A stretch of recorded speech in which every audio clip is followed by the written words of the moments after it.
Well, I just want to emphasize this point. We're looking at Genesis chapter 1 account, where God's creating in day 5 and 6 creatures, living, plants, animals, birds, and finally men. The point here is biblical creationism, as we just looked at, puts land plants first, and then marine and bird life simultaneously, contradicting the imaginary evolutionary order. Once again, it is obvious that the orthodox evolutionary order is not the same as the order of creation recorded here in Genesis. So all the people in the past have tried to marry the two together. They're just so different, there's no point in considering one as an account of the other. They're not compatible at all. Evolutionary theory says that marine organisms evolved first, then land plants, then later birds. Genesis says that land plants came first, then marine creatures and birds simultaneously. Furthermore, if anything, the largest sea animals were the first, again contrary to the evolutionary theory. So let's move on. So all categories of land animals were created simultaneously. No evolution, only creation. We don't have something evolving into something else. They're all uniquely different in one way or another, and one didn't evolve from another. We don't have any missing links. It's kind of why evolutionary theory now has evolved into saying something like catastrophic events. We look at the rock strata, and there's nothing there indicating one life form is connected to another. So they say, well, it happens in between the cracks in the rocks. Really? Wow. The land animals made during the early part of the sixth day are categorized as cattle, creeping things, and beasts of the field. This description is evidently intended to be comprehensive insofar as land animals are concerned.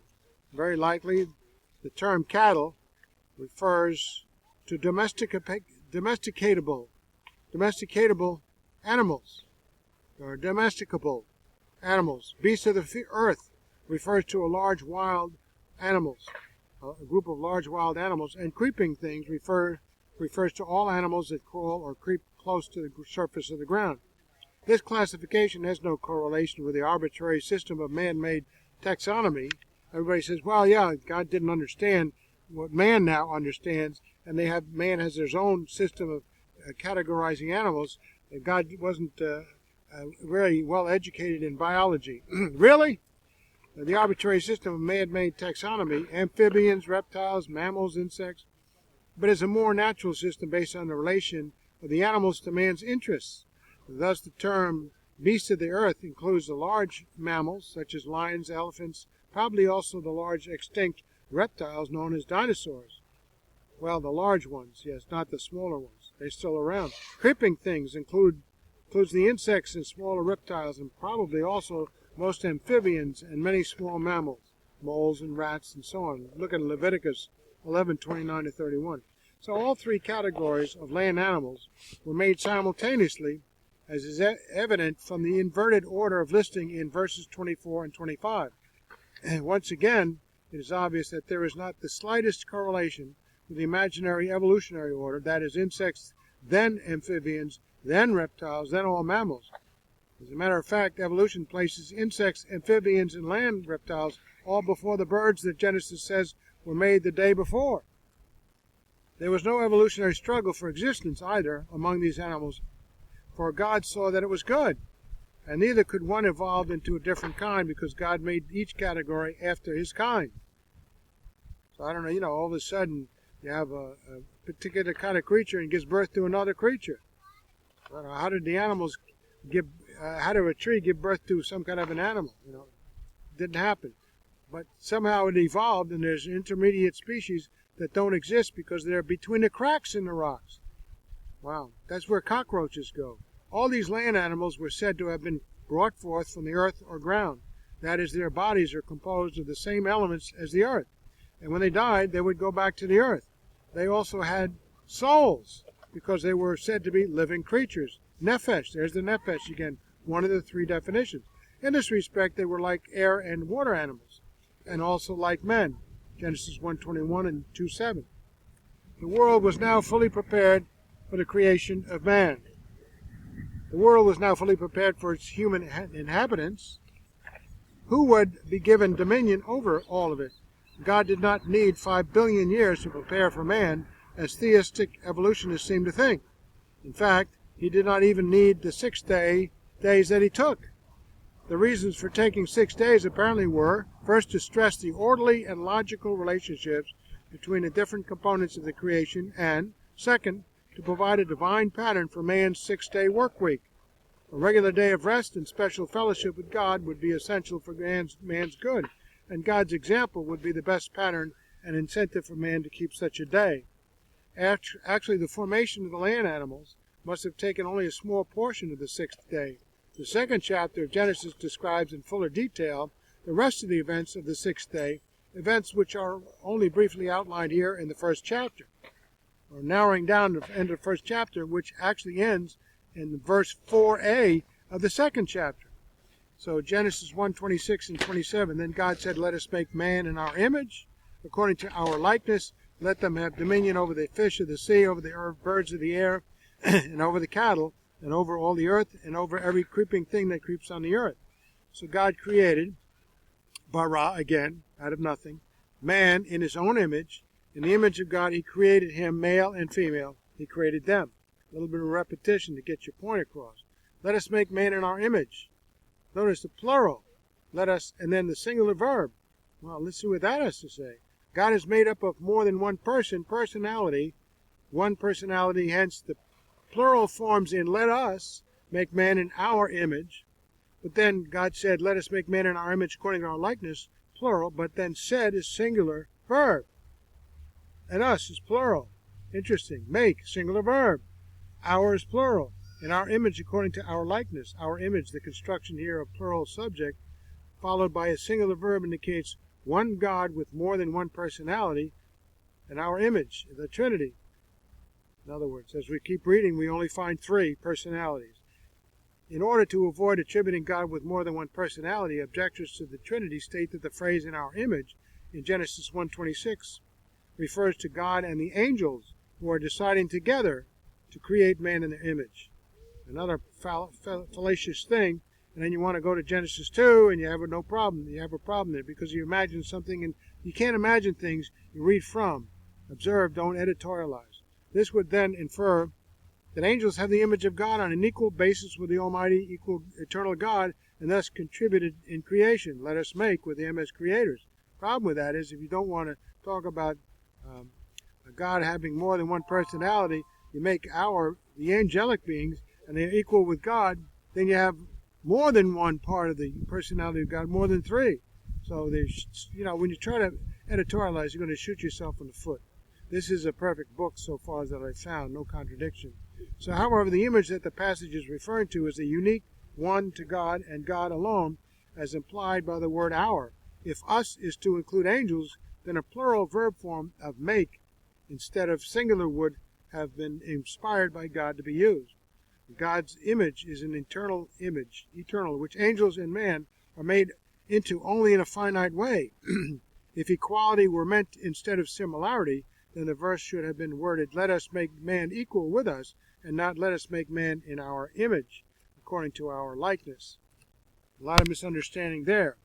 So man, in the sense of mankind, male and female, is created in God's image. In our image, selam, image is used in a special sense here, since God, being infinite and spirit, is not limited to a finite human form. Therefore, a human being created in the image of God means that each individual human being possesses in a finite way certain qualities which God possesses, such as a consciousness of God Himself and the ability to love, worship, think, and perform creatively like no other living creature on the earth.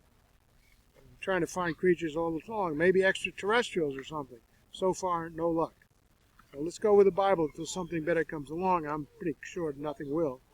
TWOT, Theological Workbook of the Old Testament. The significant interchange between the words bara, create, and asa is of great interest. The word bara carries the thought of the initiation of the object involved from nothing, evidently relative to the soul and spirit of each individual human, man and woman. It always connotes what only God can do, and frequently emphasizes the absolute newness of the object created. The word asa is much broader in scope, connoting primarily the fashioning of the object from existing material, with little concern for special nuances. So the use of bara, created out of nothing, in the opening statement of the account of creation in Genesis chapter 1 seems to carry the implication that the physical phenomena came into existence at that time and had no previous existence in the form in which they were created by divine fiat. The use of asa, on the other hand, may simply connote the act of fashioning the objects which had already been created out of nothing. So, context. Later in the book of Genesis in chapter 2, we have the creation of the woman. God used the side of Adam, which he took from Adam, to make the woman. The word made in Genesis 2:22, made he a woman, is the Hebrew word transliterated as banah. It means to build or to construct from existing materials, as opposed to the Hebrew word bara, which means to create out of nothing. The physical bodies of the man and the woman were made out of something that already existed. Adam's body was made, Hebrew yatsar, formed from the earth material which God previously had created, had previously bara, created out of nothing by his spoken word. So God did not bara, create out of nothing the body of Adam. He took existing material. Rather, he formed it out of the dust of the earth. Is that consistent? You know, God knows his grammar. Guess what? He invented it. But what he did create out of nothing was man's, in the sense of man's and woman's soul and spirit, implying that mankind's spirit and soul are not inheritances from descendants, especially lower ones on the evolutionary scale. For in Genesis 1:27 it states, so God created out of nothing man in his own image, and in the image of God he created him, male and female, he created them. And in Genesis 2:7 it states, which is, and Jehovah God forms the man from dust from the ground, and breathes into his nostrils breath of lives, plural, hayim, masculine plural, two lives in one living being existing together, man's soul and his human spirit. And that's original creation. Today mankind is born through the other process of fertilizing the egg and going through the birth canal, and he doesn't get a spirit at that time. He gets soulless life at the moment of conception, but not the spirit until he trusts alone in Christ alone. So the man becomes a living creature by that, with a live spirit that can communicate with God, and did in the garden. So God formed the body from the elements and compounds already made, described as dust of the ground, and then breathed into the body man's essence, his soul and spirit, which are created out of nothing. Hence man and woman, alone of the creatures God created on earth has two lives, a physical, mortal life, and a spiritual, immortal life, which lives on after physical death.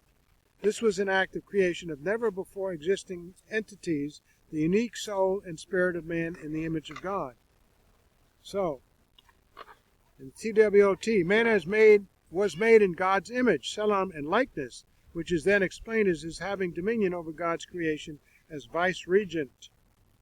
Psalm 8, 5-8 is supporting this. For you have made him a little lower than the angels, and you have crowned him with glory and honor. You have made him to have dominion over the works of your hands, and you put all things under his feet, all sheep and oxen, even the beasts of the field, the birds of the air, and the fish of the sea, that pass over the path through the paths of the seas. So TWOT, Psalm 8, 5-8, just quoted similarly, citing man's God-given glory, honor, and rule. God's image, obviously, does not consist in man's body, which is formed from earthly matter, but in his spiritual, intellectual, and moral likeness to God, from whom his animating breath came. Demute, likeness. The actual act of creation, only salam is used, not demute. The two words are not so intertwined that nothing is lost in the meaning by the omission of demute. The word likeness, and rather than diminishing the word image, actually amplifies it and specifies its meaning. Man is not just an image, but a likeness image. He is simply representative, but representational. He's not simply representative, but representational. Man is the visible, corporal representative of the invisible, bodiless God. Demute guarantees that man is an adequate and faithful representative of God on earth. More on this next time.